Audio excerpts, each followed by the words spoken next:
Kembali lagi di channel saya Yohanes Antonius. Kali ini saya akan membahas menambah RAM 4GB di laptop Lenovo G400.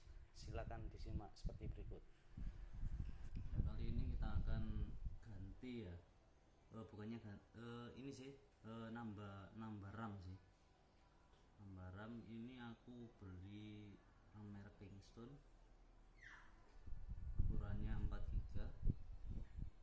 Jadi kalau ditambah sama memori yang RAM yang lama sekitar 6 GB ya.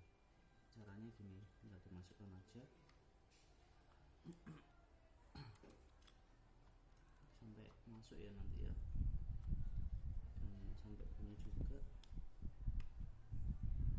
Bunyi sudah masuk tandanya. Ini antar ini harus disamain.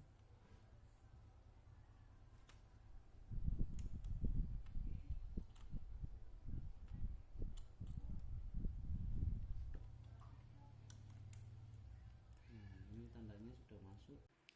Selanjutnya kita akan masuk ke menu BIOS. Kita tekan tombol BIOS-nya di keyboard.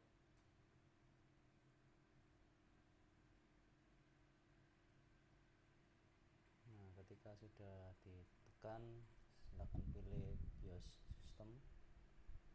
Nah, silakan perhatikan gambar yang saya kasih tanda hitam. Di sini lihat di sistem memorinya 6144 MB. Nah, sekian dan terima kasih nilai yang dapat saya sampaikan. Jangan lupa subscribe dan like.